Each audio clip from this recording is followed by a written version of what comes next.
Génesis 1:27. Ya sabe que nuestra costumbre en esta congregación es leer en pie nuestro texto para abrir, ir iniciando, amén. Así que si nos hace favor, si no puede, pues también lo comprendemos. Dice la palabra así: y creó Dios al hombre a su imagen, a imagen de Dios lo creó, varón y hembra los creó. Amén. Vamos a orar.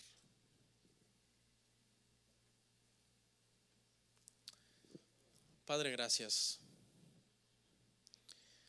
Dame, Señor, humildad, sabiduría, gracia para poder enseñar a mis hermanos tu palabra. Señor, yo sé que sin la ayuda de tu Espíritu Santo no lo puedo hacer, porque como humanos muchas veces en lugar de agradar, más bien caemos mal o caemos pesado en nuestros comentarios, porque somos humanos y somos diferentes, tenemos diferentes caracteres. Mientras que a alguien le puede agradar el sermón, otro está en toda su libertad de no agradarle también. Señor, pero que no sea por mi culpa, Señor, sino que sea porque cada uno en su corazón toma la palabra como quiere, pero que no sea porque yo estoy haciéndolo mal. Ayúdame, Señor, ayúdame a hacerlo lo mejor posible y hacer el trabajo que tú me has encomendado, Señor, para esta iglesia y para todos mis hermanos, Señor. En el nombre de Jesús, amén. Siéntense, hermanos.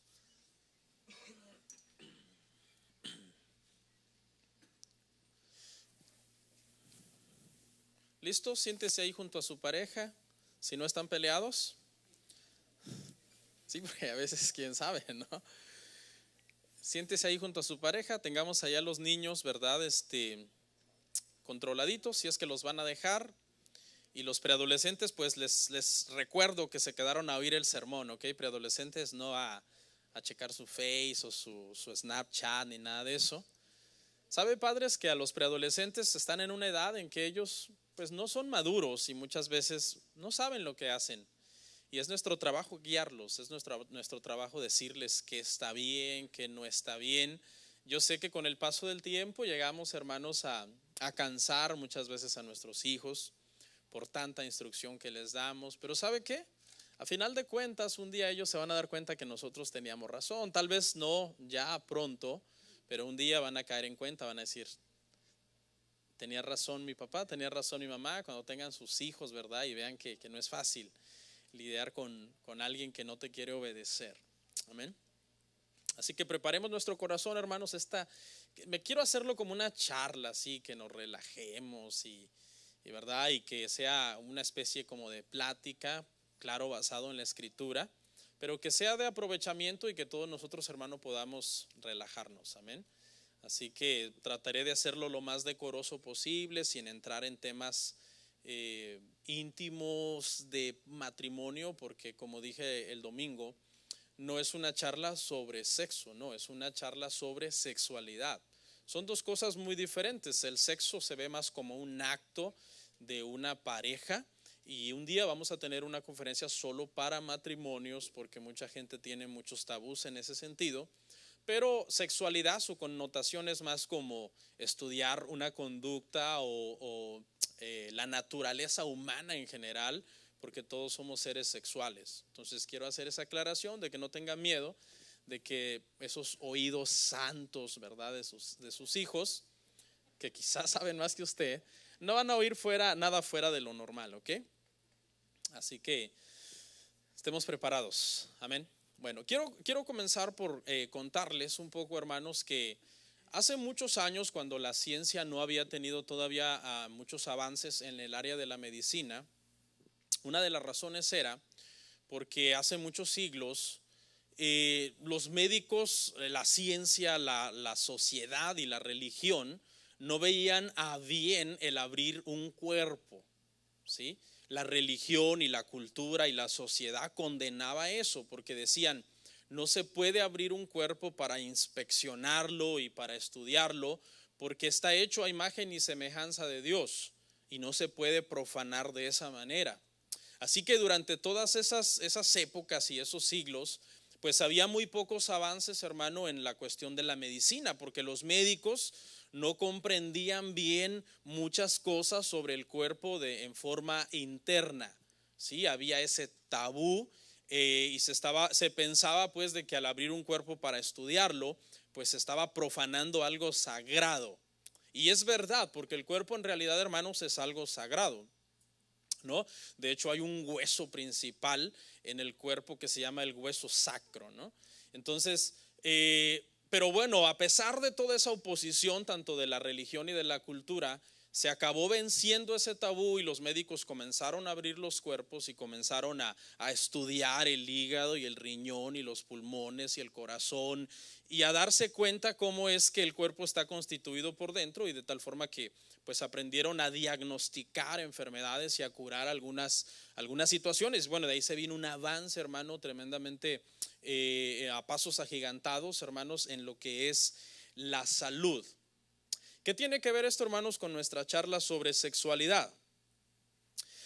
Yo quise hacer estos comentarios a modo de introducción, porque de la misma manera que en aquellas épocas abrir un cuerpo era considerado como algo sagrado y algo que se veía como profanar algo que era sagrado, de la misma forma, si usted se da cuenta, para todos nosotros hablar de sexo nos resulta incómodo, porque hay un tabú que obviamente, ¿verdad?, tendríamos que vencer para poder hablar de este tema y poder decir la palabra sexo sin que nadie se ponga rojo de los cachetes, ¿no? Bueno, cuando a veces hablamos de sexo, unos se ponen rojos, otros morados, otros les da una sonrisita así nerviosa y se agachan, se tapan con su rebozo. Es normal, no traen rebozo. Es normal porque es un tema que, igual de la misma manera que los médicos no querían abrir esos cuerpos, a nosotros también nos da un poco como de temor meternos a ese tema, porque el sexo también es sagrado. El sexo también es algo sagrado, aunque la sociedad actual y la cultura actual lo ha satanizado y lo pinta más a los seres humanos como objetos sexuales, y presentan en realidad una imagen distorsionada de todo lo que realmente es la sexualidad bíblica. Ellos lo distorsionan todo y presentan imágenes que obviamente ya cuando uno le toca hablar de eso, pues te sonroja. Si no quieres, prefieres salirte por la tangente, no hablar de esos temas.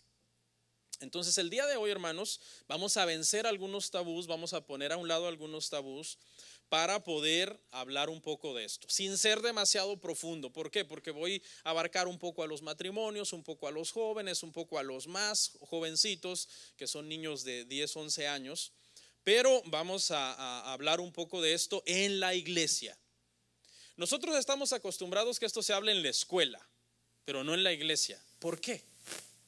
Como que nosotros confiáramos que la escuela son los más capacitados para hablarle de esto a nuestros hijos. Hace un año nos llegó una carta de la escuela y la carta nos estaba pidiendo la autorización para que nuestra hija de 9 años en ese entonces pudiera estar en una conferencia sobre sexualidad, en una charla. Los maestros se les hace normal a esa edad darles una charla sobre sexualidad a los niños de 9 años. Les parece a ellos lo más normal del mundo. Amén.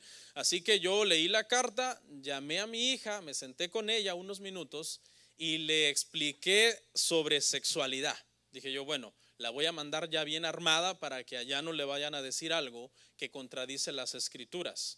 Tuvimos una charla, le hablé de algunas cosas, claro, conforme a la edad de ella, que tenía 9 años para ese entonces, y entonces le dije, le firmé la hoja, puedes ir, pero las cosas son como yo te las enseñé. Si los maestros te enseñan algo contrario a lo que yo te enseñé, ellos están mal, no yo. ¿Y por qué yo no estoy mal? ¿Por qué puedo atreverme a decir eso, que hasta suena un poco arrogante? Porque me baso en la palabra de Dios para decirle a mi hija, esto es lo correcto, esto no es lo correcto. Porque la palabra de Dios es la que nos enseña la verdad en muchos aspectos, incluyendo el tema, hermanos, de la sexualidad. Entonces no entiendo por qué deberíamos de dejar estos temas a los maestros y nosotros hacernos los desentendidos y decir, no hablemos en la iglesia de estos temas porque son indecorosos, porque son incómodos y porque se puede prestar a malas interpretaciones. Deberíamos decir eso, pero ¿sabe de quién? De las escuelas y de los maestros. De ellos sí deberíamos de preocuparnos que le estén dando una mala formación en cuanto a la sexualidad a nuestros hijos. ¿Ok? El tema no será exhaustivo, hermanos. Ya daré una conferencia de sexualidad solo a los jóvenes para contestarles sus preguntas íntimas que ellos tengan. Y ya daré una conferencia también solo para los matrimonios. Pero esperamos tocar los puntos más importantes. ¿Ok? Vamos a nuestro pasaje. Y ahí en Génesis, el pasaje que leímos es 1:27. Y vamos a ir sobre algunas frases. Y lo primero que quiero hablar es, hermano, que los seres humanos somos seres sexuales por naturaleza, por diseño. Dios nos diseñó así. ¿Ok? Ya fue una elección divina, ya fue un designio divino. Otorgarle a cada uno de los seres humanos que nacen una asignación sexual. Lo primero que vemos es que dice que Dios creó varón y hembra. Desde un principio, cuando Adán fue creado, Dios le puso órganos genitales masculinos. Desde el primer momento que Adán fue creado, Adán siempre supo que él era un varón, que él era un hombre. La palabra para hombre en el original, la palabra hebrea es macho. Así como literalmente, macho. ¿Okay? Ahora sabemos, hermanos, que debemos de ser machos, pero no ¿qué? No machistas, porque son dos cosas diferentes. Pero debemos de ser machos en el sentido de una definición sexual bien marcada. ¿Qué somos? Cada una de las personas desde que nace tiene órganos genitales y esos órganos genitales le dictan qué es lo que esta persona es. Eva tenía órganos femeninos, lo cual lo hacía una mujer, una fémina, una hembra, que esa es la palabra más correcta, hembra.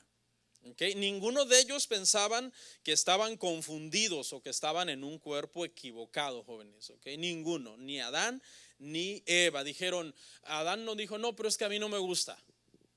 Yo quisiera el cuerpo de Eva. O Eva, no, pero es que yo no quiero ser Eva, yo quiero ser Evo. No, o sea, desde un momento, escuchen, no solamente traían el hardware, es decir, lo físico, sino también el software por dentro fue programado para que cada uno tuviera una identidad sexual. ¿Ok? Ustedes sabían que una persona, aunque se haga reasignación de sexo, sus cromosomas y su ADN no pueden ser reasignados y no puede en sus cromosomas un hombre volverse mujer o una mujer volverse hombre. Es imposible, porque ese es el software ya que, ¿verdad?, Dios ha otorgado a cada persona. Entonces, no se vayan a dejar engañar, jovencitos, cuando algunas veces le digan que si ustedes no se sienten bien con lo que son sexualmente, que es porque ustedes tienen otra orientación sexual. ¿Cuántos llevaron orientación sexual? Allá en mi país, en México, donde yo estudié, nos daban una materia que se llamaba así, orientación sexual. Entonces suena bonito, tú tienes otra orientación sexual, suena como algo correcto, como algo está bien. No, bíblicamente solamente hay dos orientaciones sexuales, varón y hembra. Un tercer sentimiento interno de una persona que diga yo creo que estoy en el cuerpo equivocado no es orientación, es desviación sexual. Eso es lo correcto. ¿Ok? Cuando alguien cree que está en un cuerpo equivocado, lo que está equivocado no es el cuerpo. ¿Qué es? El sentir que la persona está teniendo. ¿Qué es más fácil cambiar, el cuerpo o el sentir? El sentir. ¿Ok? Fíjese la ilógica, hermano, que una persona diga, no, yo creo que estoy en el cuerpo equivocado y gaste, no sé ni cuánto cuesta, $100,000 en reasignación de sexo y bueno, cirugías por todos lados, $100,000, cuando le cuesta $0 simplemente aceptar que ese pensamiento es pecado y que debe de aceptar lo que es. No sé si ve usted, hermano, la dimensión de esa situación. Entonces, nosotros somos diseñados por Dios como seres sexuales, hermanos, por naturaleza, desde el principio. Si hay alguien que está luchando, batallando, que cree que está confundido, yo sé que son temas muy difíciles, yo sé que son temas muy vergonzosos, que no va a ser tan fácil que un jovencito se abra o una jovencita, pero es lo mejor.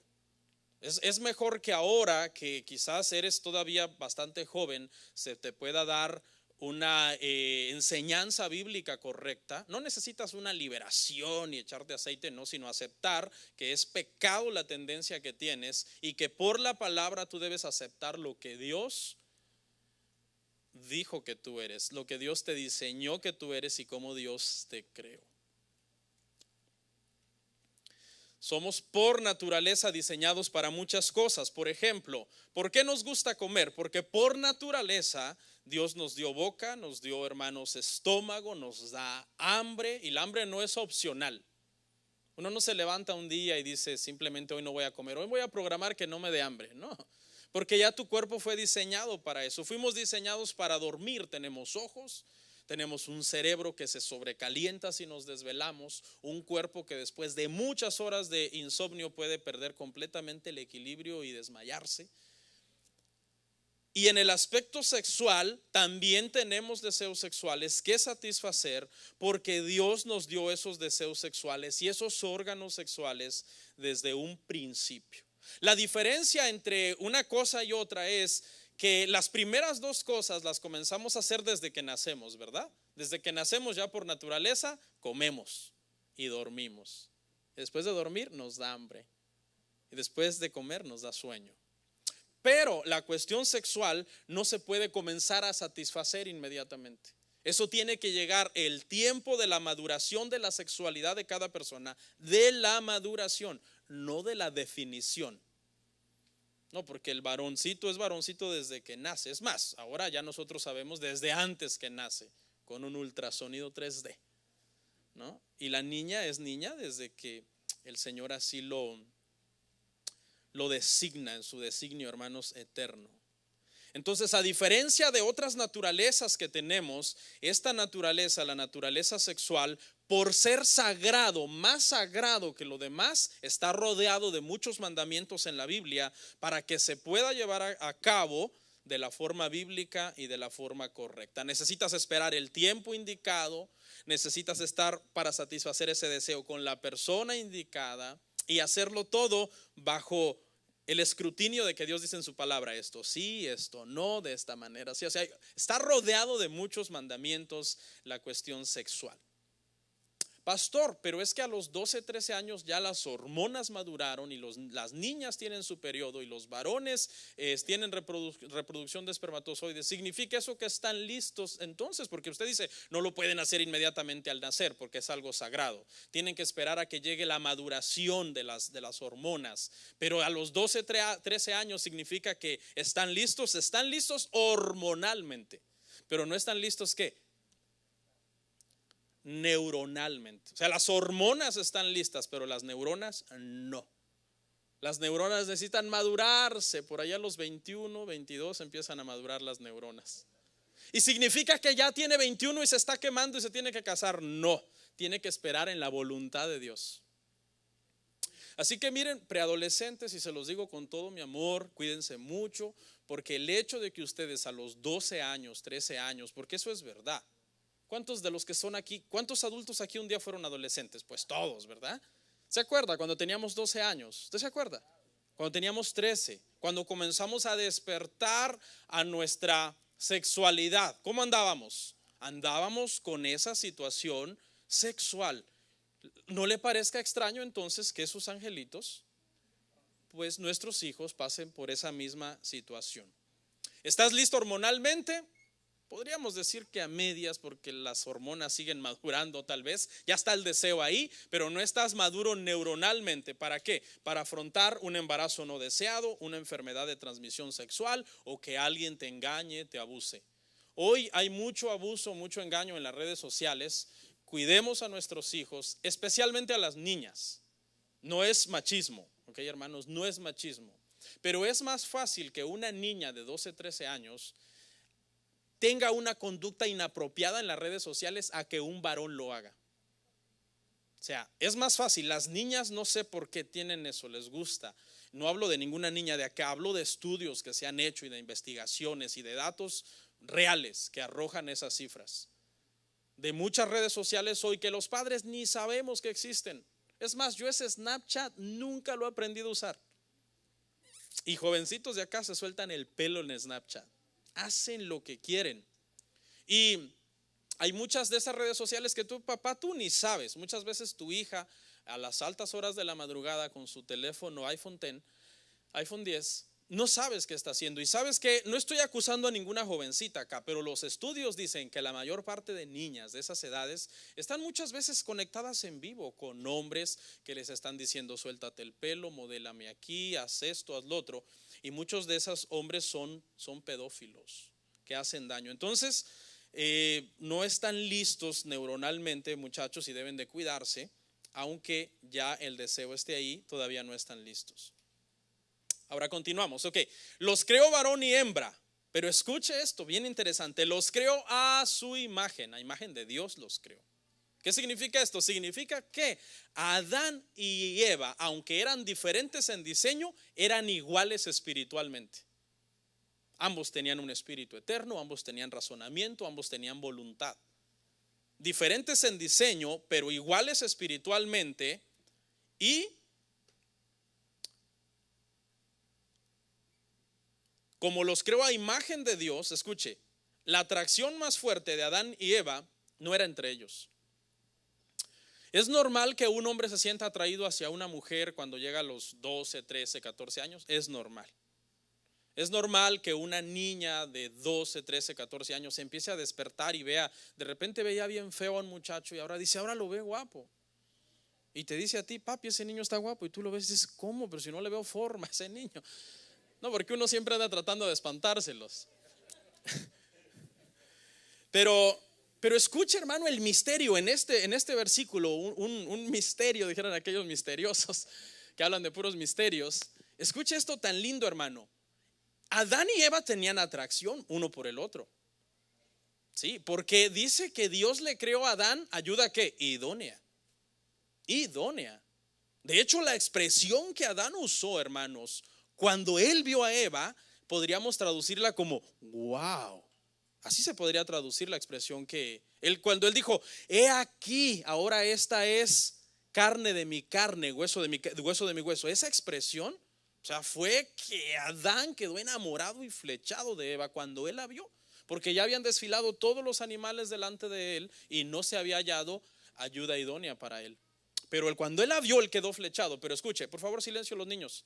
Pero escuche, hermanos, aunque Adán y Eva tenían una atracción mutua, hermano, bien fuerte, ¿hacia quién cree ustedes que Dios los diseñó que tuvieran la atracción más fuerte? Hacia Dios mismo.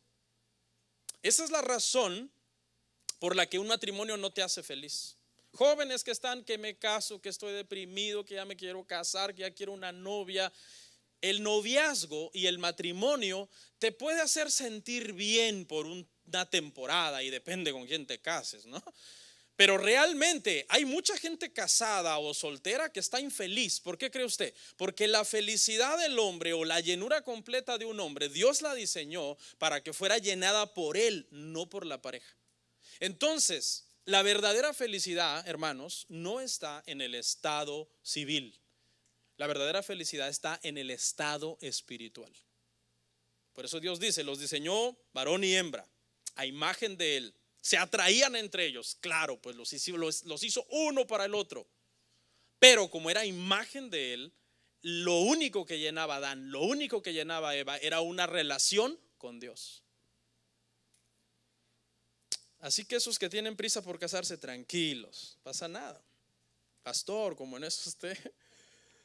Bueno, vamos a hablar, hermanos, en este punto a continuación sobre 3 propósitos de la sexualidad. 3 propósitos de la sexualidad. ¿Habla la Biblia de sexualidad? Claro que sí, la Biblia habla de sexualidad. De hecho, de los 66 libros que hay en la Biblia, el Espíritu Santo le plació que uno entero hablara de este tema. Y se lo dejó al hombre más sabio que ha existido en esta tierra, claro, por abajo de Jesucristo, ¿no? A Salomón. Y Salomón escribió Cantar de los Cantares para hablar acerca de sexualidad. Sabemos que Salomón en el Cantar de los Cantares está hablando de un amor erótico y de un amor matrimonial, pero ¿significa eso que Salomón no sabía de amor romántico? No, Salomón sí sabía de amor romántico también. Se explayó y habló de un amor erótico en el matrimonio y de una atracción fuerte de un hombre hacia una mujer en Cantares. Pero ¿qué hizo en Proverbios 31? Habló de un amor romántico. Cuando él describe a la mujer virtuosa y la describe como una buena esposa, como una esposa, wow, que ya cualquiera pues, ¿verdad?, la quisiera, ¿no? Entonces, hermanos, la Biblia habla, hermanos, acerca de este tema. La Biblia habla tanto del amor erótico como del amor romántico. Y los dos son bien importantes, hermanos, en el matrimonio. Así que podemos hablar con libertad de la sexualidad. Pastor, pero ¿usted quién lo autoriza para hablar de sexualidad? Bueno, la palabra de Dios. Hace muchos años, cuando di mi primera conferencia para matrimonios, alguien me dijo: pastor, usted está muy joven para dar una conferencia para matrimonios. Entonces, una cosa que esta persona que me dijo eso ignora es que uno de los hombres que más habló del matrimonio en la Biblia no era casado. Pablo no era casado. Pablo tenía el don de continencia y no era casado. Entonces, ¿qué me autoriza a hablar del matrimonio o de la sexualidad? ¿Mi edad? No, la palabra del Señor es la que me actualiza. El primer propósito, hermanos, de la sexualidad, escuche, para llegar a ser uno. Cuando tú oyes la palabra sexo, inmediatamente en nuestra humanidad se piensa muchas veces en placer. Es más, muchos jóvenes cuando están pensando en sexo no están pensando en unidad. O sea, lo primero que están pensando es que placer. Tengo una necesidad sexual, me gustaría tener una persona con quien desahogar esta necesidad. ¿Sí? Esa es una razón. Mucha gente que se casa por lujuria o por mero amor erótico después se aburre y dice: no, yo quiero probar a otra persona. Pero realmente cuando Dios pensó en el sexo, porque Dios nos diseñó como seres sexuales, la primera cosa en la que Dios pensó fue en unidad. Unidad. Y se lo voy a demostrar con la Biblia. ¿Cuántos han visto en las carreteras, hermanos, la palabra, a ver si la pronuncio bien, la palabra merge? Cuando vas manejando y algunas veces ves en las carreteras que vas pasando cerca de una entrada, que hay carros que están entrando al freeway y tú ves la palabra merge. ¿Qué significa esa palabra? Esa palabra significa que el carril en el que tú vas y la persona que está entrando en el carril aledaño, llega un momento en que se unen y se vuelven ¿qué? Uno solo. Y esa palabra te advierte, número uno, que midas tu distancia, que midas tu velocidad, que seas prudente, que tengas precaución para no causar una colisión, un accidente. ¿Ok? Esa palabra merge, ¿sabe de qué palabra se tomó? De la palabra marriage, la palabra matrimonio. De esa palabra es que se tomó esa palabra merge que se usa en las carreteras. Lo cual significa que matrimonio o marriage significa unión, significa unidad. Y de la misma forma que cuando tú ves la palabra merge en las carreteras y debes de tener cuidado de no accidentarte, de esa misma manera uno se debe de conducir bien prudente en el matrimonio, midiendo distancias, palabras, trato, velocidad, distancia, prudencia. ¿Por qué? Porque si no vas a chocar con un tráiler. No, vas a chocar con tu pareja. ¿Ok? Mire, vayamos a Cantares 2:16.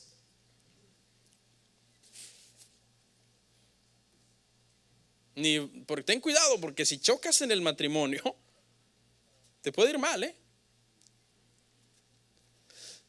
Mi amado es mío y yo suya. Él apacienta entre lirios. Unidad. Aunque aquí obviamente sabemos, hermano, que Cantares es un libro bastante pesado en este tema. Ella dice: él es mío, dice la mujer, y dice: yo soy de ella, él es mío. Habla de unidad, habla de estar unidos más allá de una mera relación íntima. ¿Ok? O sea, la relación íntima es realmente como la coronación de una unidad, de un amar a la pareja, que la pareja te ame, tú la cuidas a ella y ella te cuida a ti. ¿Y cómo coronamos esto? Con una relación íntima. Pero hay gente que solamente piensa en la coronación y no piensa en lo demás, en lo que está detrás de esa coronación previa. Un hombre que se llama Robert Farrar dijo lo siguiente, describió la cama de la siguiente forma, lo leo, dice: la cama es el corazón del hogar, la arena del amor, el semillero de la vida, el punto constante de reunión. Es el lugar en el que noche a noche el perdón y el diálogo franco hacen que el sol no se ponga sobre nuestro enojo. Es la cosa más vieja y amigable en cualquier matrimonio, la primera en usarse y la última en dejarse. Qué tremenda poesía sobre la cama. O sea, mucha gente piensa en cama y automáticamente piensa en placer, en una relación erótica, en una relación íntima, en relaciones sexuales. Este autor dice que es más que eso. Dice que es un instrumento de reunión, la primera en usarse en el matrimonio, la noche de las bodas, y la última en dejarse. Así debería de ser, por lo menos, cuando uno de los dos le toca en el lecho de muerte despedirse a su cónyuge. Un semillero de vida donde se supone que con amor hemos, ¿verdad?, engendrado a nuestros hijos por medio de la relación íntima. Habla entonces más, la cama va más allá de solamente verla como un momento de pasión erótica. Habla de estar juntos en un amor romántico, en cariño y comprensión. ¿Cuántos le dan cariño a su pareja? Hay gente que le da más cariño al perro, hermano. En serio. Y hay gente muy orgullosa. A mí no me ande dando cariñitos. Pues, ¿cómo? No venga, se sobe, hermano. Es que sí, hermano, es necesario. Es necesario que haya cariño, que haya amor romántico. Cuando llega la noche y te vas a acostar con tu pareja y pueden platicar y pueden ahí, ¿verdad? Bien, es bien sabroso, hermanos. Es bien rico eso. Más allá del acto íntimo, que solamente es una coronación de la unidad. Esta unidad, escucha, hermanos, en el matrimonio, ¿de dónde fue tomada? ¿Por qué a Dios se le ocurrió inventar o crear un hombre y una mujer y unirlos? Es de una figura que venía de la eternidad, que Él ya tenía en mente antes de crear al hombre. Y esa figura es la unidad que Dios tendrá por el resto de la eternidad con aquellos que serán salvos y estarán con Él en el cielo.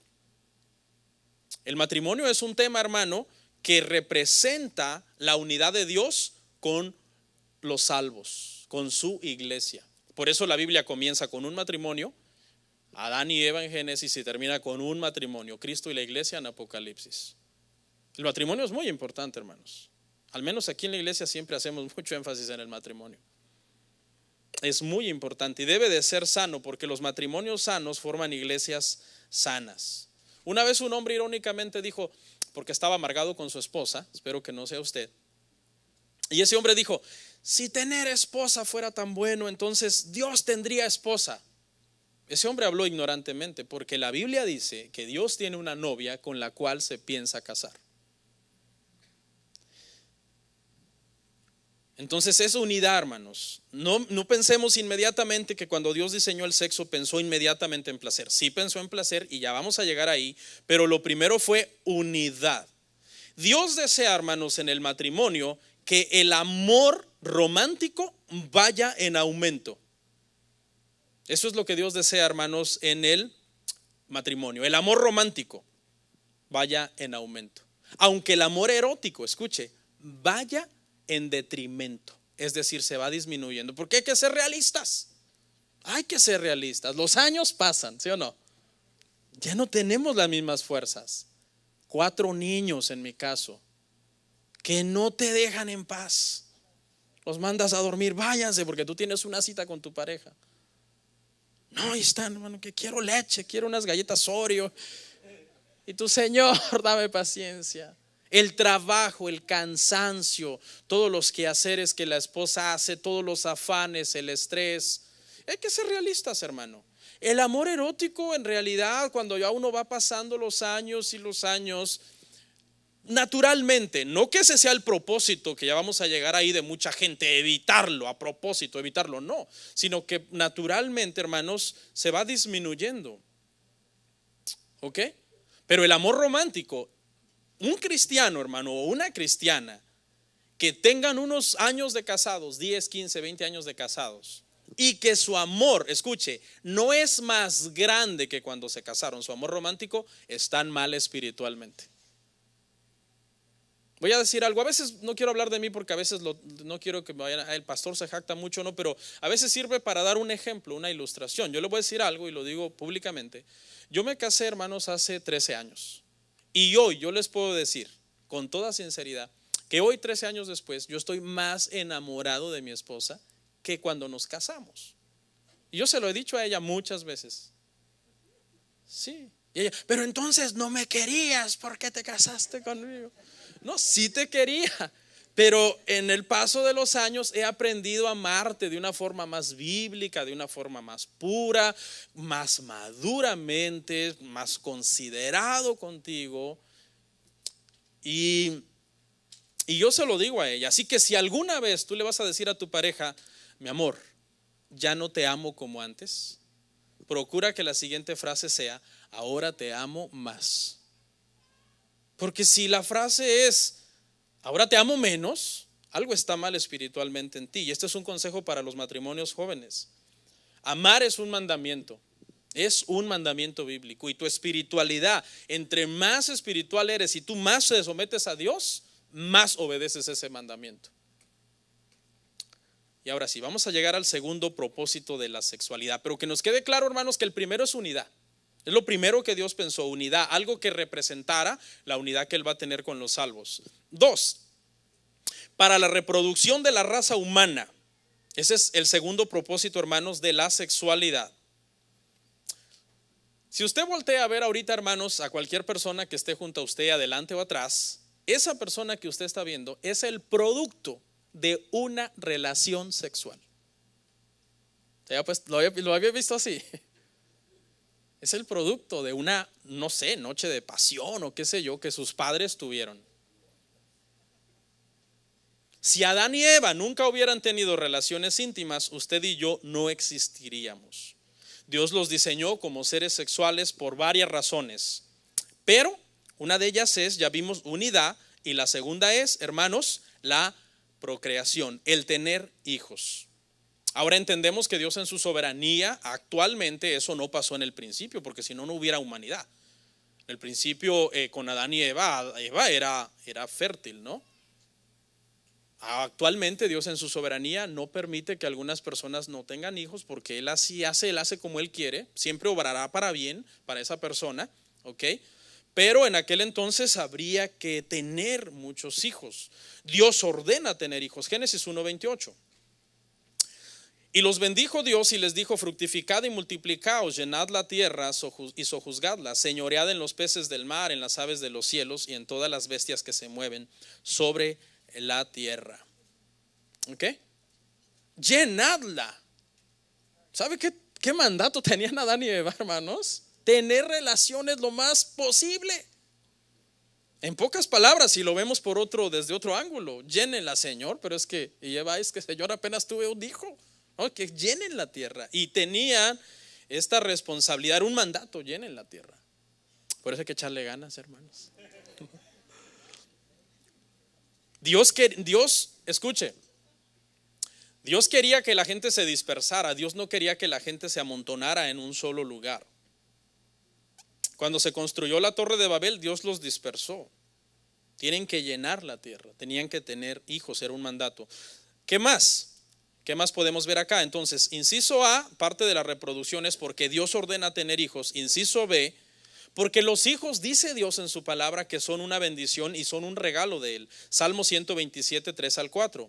He aquí, herencia de Jehová son los hijos, cosa de estima el fruto del vientre.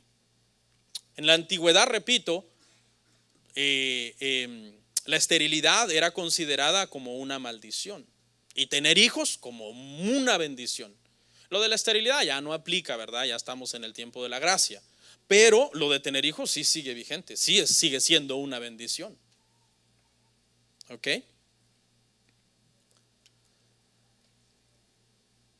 Entonces yo aquí veo muchas bendiciones y a muchos bendecidos. 3. Entonces los hijos son un regalo de Dios. ¿Qué más? En la Biblia vemos gente que buscó a sus hijos, hermano, con un anhelo tremendo. Y 1 Samuel 1:11 es un ejemplo de ellos. La Biblia nos da muchos ejemplos de muchos hijos anhelados, deseados, buscados, que por todos lados querían tenerlos. Escuche, esta es Ana. E hizo voto diciendo: Jehová de los ejércitos, si te dignares a mirar la aflicción de tu sierva y te acordares de mí, y no te olvidares de tu sierva, sino que dieres a tu sierva un hijo varón, yo lo dedicaré a Jehová todos los días de su vida, y no pasará navaja sobre su cabeza. Esta es Ana, ¿se acuerda? La esposa de Elcana, ¿no?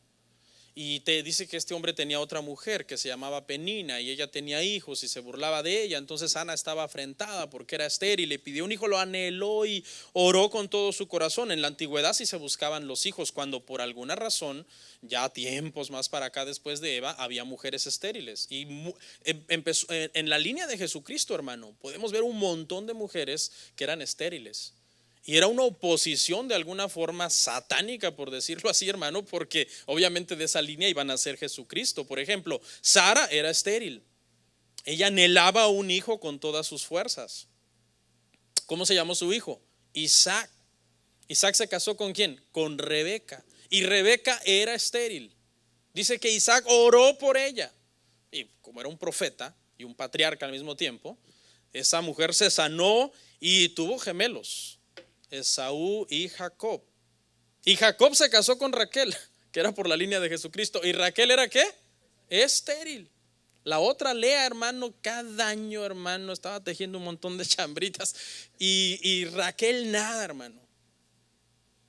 Nada. Y una vez Raquel se enojó con Jacob, no sé si se acuerda de ese pasaje, y le dijo: dame hijos o me muero. Mire cómo se buscaban los hijos, se anhelaban. Dame hijos o me muero. Y Jacob se enojó, le dijo: oye, ¿acaso soy yo Dios? Tenga cuidado lo que le dice a Dios, porque irónicamente y paradójicamente Raquel murió dando a luz. ¿Sí ve? Dame hijos o me muero. Ten un hijo y muérete. Tremendo. Se murió dando a luz a Benjamín. Entonces hay que tener cuidado cuando desafiamos a Dios. Gloria al Señor. Y llegamos al tema que yo creo todos están esperando. La tercera razón o propósito del sexo, que es el placer. Pero acuérdese que primero es la unidad, hermanos. El placer es bueno, pero la unidad debe de estar ahí presente. Y cuando hablamos, hermano, de placer en el sexo, automáticamente nos sentimos pues incómodos, nos sentimos avergonzados.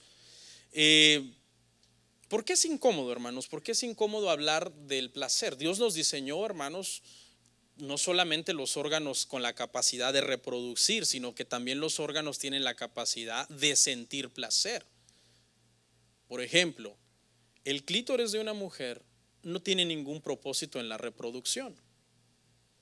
El cuerpo humano tiene más de 5,000 terminales nerviosas que cuando tú estás con tu pareja, cada una de ellas recibe tremendas descargas y choques eléctricos que te hacen sentir muy bonito. ¿Por qué?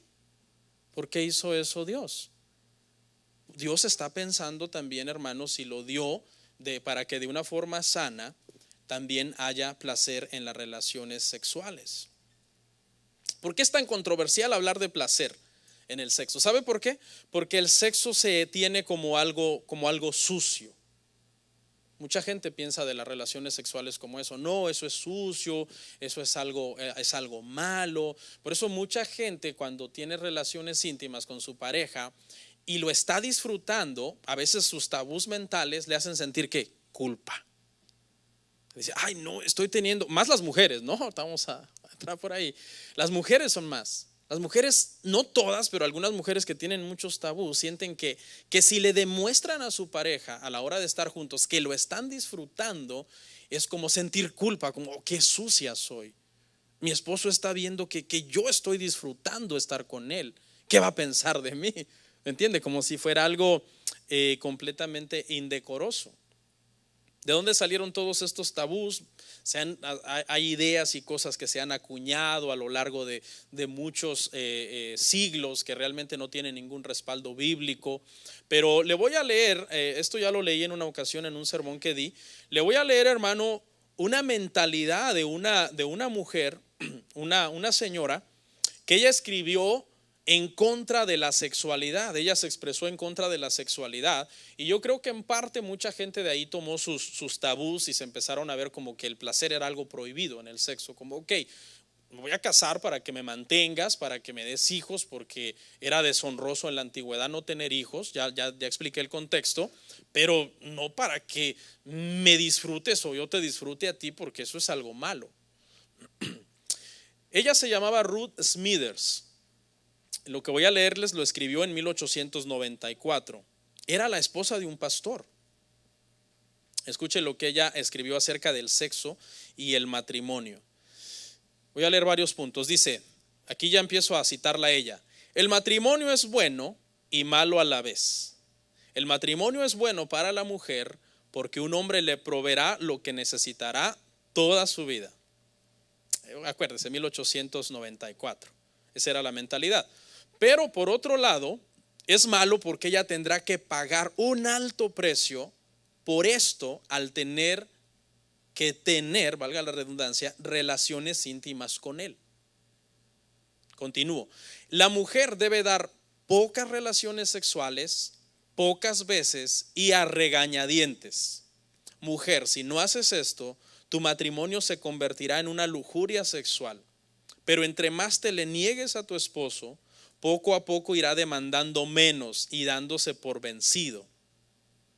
Y dice ella así como una exclamación: mujer, ánimo, el sexo es asqueroso y doloroso, pero esto te dará un hogar y por medio de él tendrás hijos. Los primeros meses del matrimonio está bien si tienen 2 encuentros sexuales por semana, pero después debes iniciar un plan de acción para ir alejando a tu marido.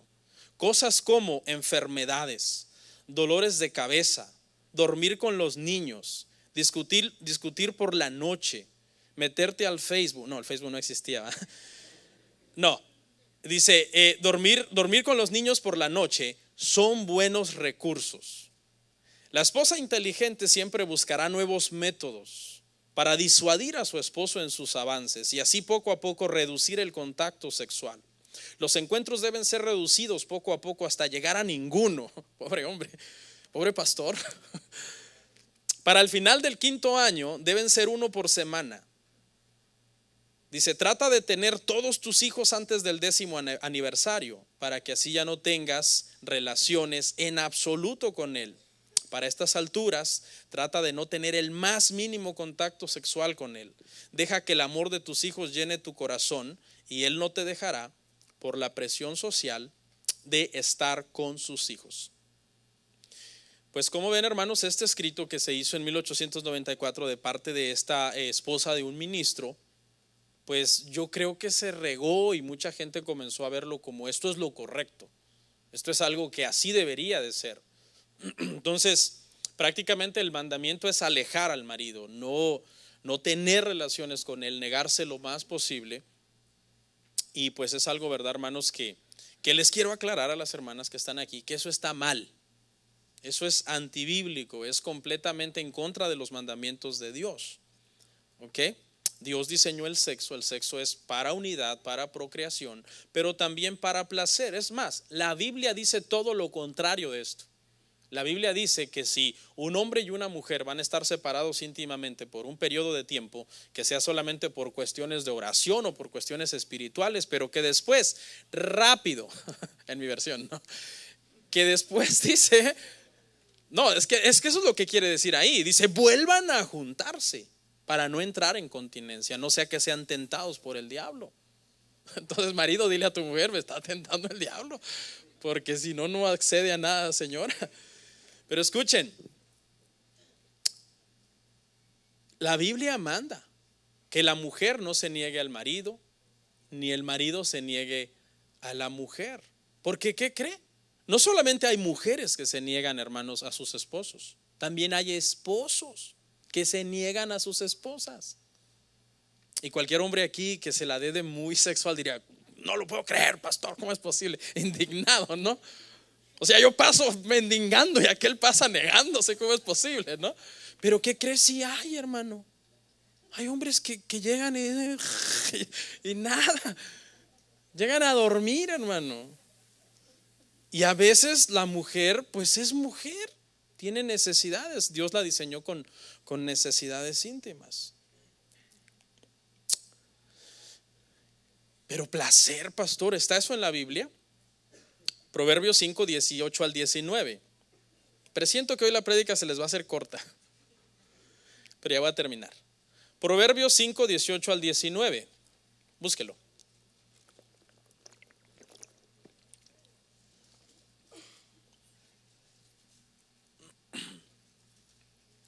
Sea bendito tu manantial y alégrate con la mujer de tu juventud, como sierva amada y graciosa gacela.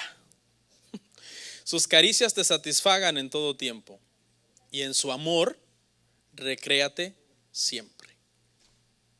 Esto habla de placer, puro placer, porque el contexto, hermanos, de este pasaje es sexual. ¿Ok? Es bíblico.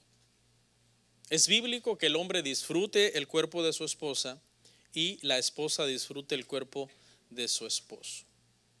Los jóvenes adultos que verdad ya están en edad de casarse o están casados y son jóvenes, no es pecado disfrutar mutuamente del cuerpo de tu pareja en el contexto bíblico. En el matrimonio, un hombre casado con una mujer. ¿Ok? Dice, alégrate con la mujer de tu juventud. Alégrate. No dice deprímanse ahí juntos. No. Y ese alégrate ahí habla de la connotación es sexual.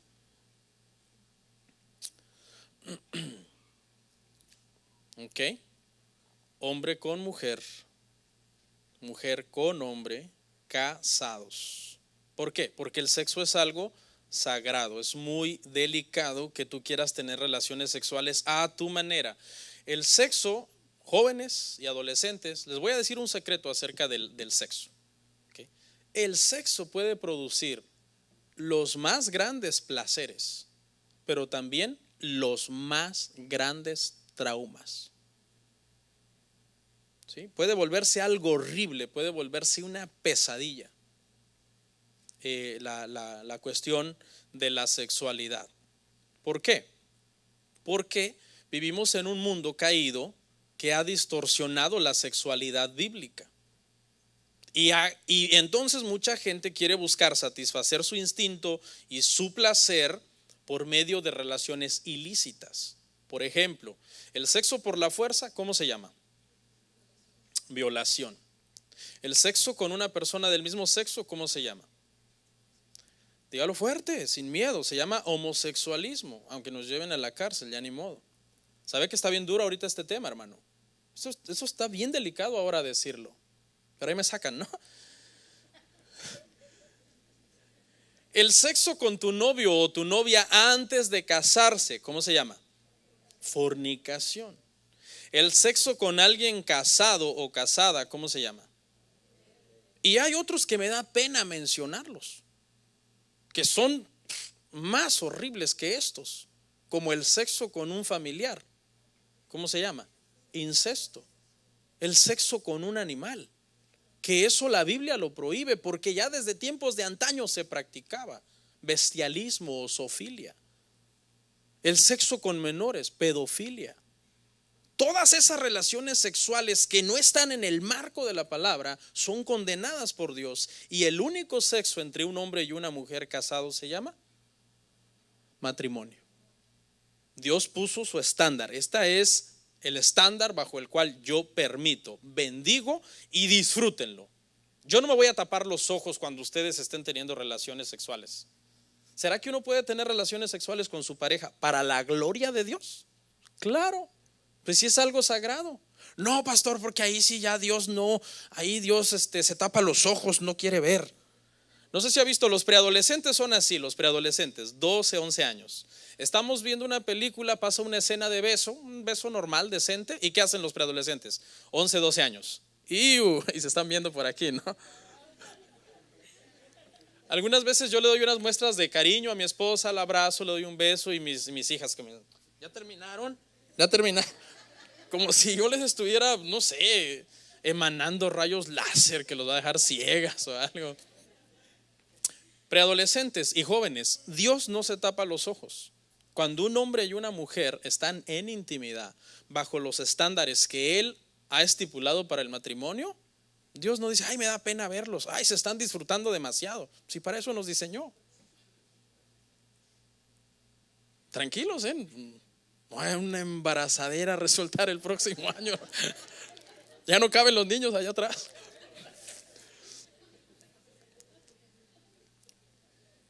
Entonces, aquí quiero darle un consejo a los preadolescentes. 12, 13 años, preadolescentes. Eres una niña y te gusta un niño, 12, 13 años, está bien, pero tienes que esperar el tiempo. Eres un varoncito, 12, 13 años, 14, y te gusta una niña, está bien, pero tienes que esperar. Aclaración, eres una niña y te gusta una niña, o eres un niño y te gusta un niño, hay un problema de pecado en tu corazón, el cual hay una cura, se llama evangelio. El evangelio es ¿qué? Poder de Dios. Poder. Eso no se anda ahí que a ver si te libera o no te libera, o a ver si te salió medio demonio y el otro te quedó. Y no, el evangelio es poder. Transforma, y no solo al homosexual, transforma al adúltero, al drogadicto, al brujo, a quien sea. El evangelio no respeta pecados, es poderoso. ¿Cómo estamos? Bueno, hasta aquí lo vamos a dejar. Escuchen, en un futuro vamos a hablar al matrimonio y vamos a hablar a los jóvenes.